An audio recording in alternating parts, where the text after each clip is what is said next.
fun is back. Oh, yes, sirree. It's the 2600 from Atari. It's the video system with classics galore, from Space Invaders to cars that roar. A real hip joystick controls the screen. Solaris is hot and Midnight Magic's mean.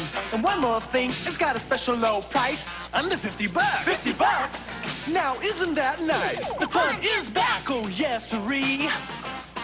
It's the 2600 from Atari.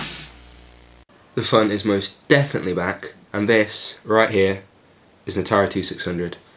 Today we're going to take a look at a brand new, well, it's not brand new, it's 30 years old. So a recently purchased Atari 2600, how to set it up, and what are the best buys out there in the market.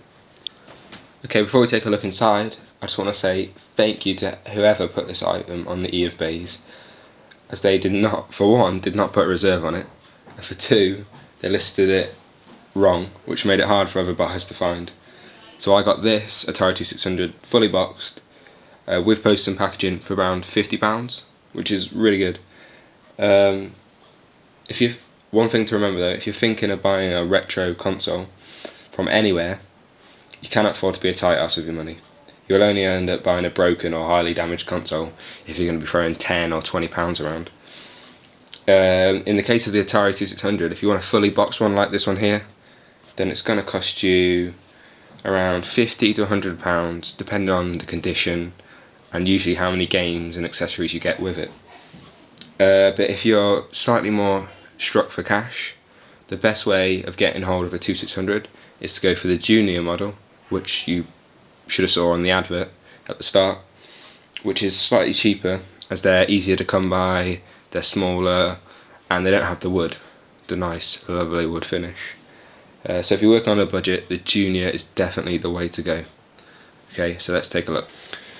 Okay, let's go ahead and open this up. The box is a bit stiff, that's what she said. There you go, there's the box itself, which is in really good condition. Slightly tatty around the edges, but it's really good. For 30 years old, it's really good. Also, quite surprisingly, this console came with the inside packaging, so it's been looked after very, very well. So let's open it up. So you've got the serial number there. Let's open it up. I'll show you a few games that I got with the console. First of all, there is Combat. Now this will be familiar to anybody who has the Wii and Wii Play, as it's the tank game on Wii Play. This is the original. It's called Combat. It's a really good two-player game to play with your mates. It's very, very fun. Then we have Space Invaders. Everybody's heard of Space Invaders. It's 112 video games in one. It's not, it's 112 levels, but they're really good. You can play levels such as where the invaders go invisible, you have to shoot bullets that are invisible. It's really good, it's really, really good. Then we also have Missile Command. This is meant to train little kids how to blow up Soviet missiles. Not very relevant in today's world, but still a really, really good game. It's quite hard though, because you have to use the joystick. It's really meant for a rollerball controller. Then we have Pac-Man, which got given to me for free by the seller. And it's a good game. It's not as good as Miss Pac-Man, but still a good game. The console also came with a number of different controllers. First of all, you have your joystick controller. Most Atari 2600 games use the joystick controller, so it's very important that you get these controllers with your console, or you buy them separately. But you definitely need these controllers. Pretty much all Atari 2600 games use these controllers. Okay, let's go ahead and take a look inside.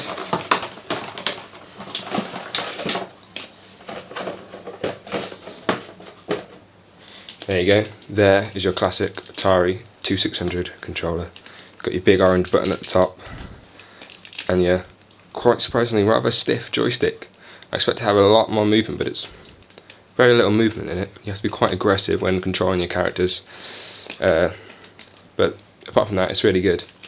The only major problem with it is that it has a really short lead, so that means you have to play it quite close to your Atari console and your TV. The way to combat this is this port at the end of the Atari 2600 controller is the same port that a Sega Genesis controller uses. So if you have a Sega Genesis controller, you can plug that into the back of your Atari, and it'll work with all the games that use the Atari 2600 joystick controller. You can pick up a Sega Genesis controller for about £5 to £10, so they're relatively cheap if you do not like the classic joystick controller. Now your other standard controller is the paddle controller. You use these with a variety of games, such as tennis games, driving games such as Indy 500. Go ahead and take a look at them.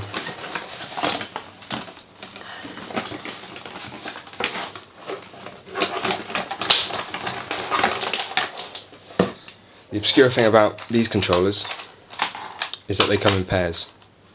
What I mean by this is at the port at the end, both controllers connect to one port. So you've got two controllers on one port. So technically you can have 4 controllers plugged into your Atari games console. So you can play 4-player games. I'm not sure which games are 4-player, but it is possible, or it's logically possible, to play 4-player games. These are your standard controllers. You can get more obscure ones for certain games, but these are your standard ones that you'll want to get with the console. Finally, the most important item in the box, the 2600 itself. Now you have to admit, it's a very good looking console. You do not see a wood finish on a console every day. It's really well made, well put together. It's relatively small in comparison to something like a PS3 or 360. It's around the same size, slightly smaller. It weighs a lot less. This is the 6-switch model, which is the original model of the Atari 2600. You've got your on-off power buttons here, your colour to black and white there. You've got your left player difficulty, right player difficulty, game select and game reset. And that right there is where your cartridges go. Taking a look at the back of the console, you can see 3 ports: right controller, power adapter, left controller. Now this version of the console, it connects to your TV via an aerial output.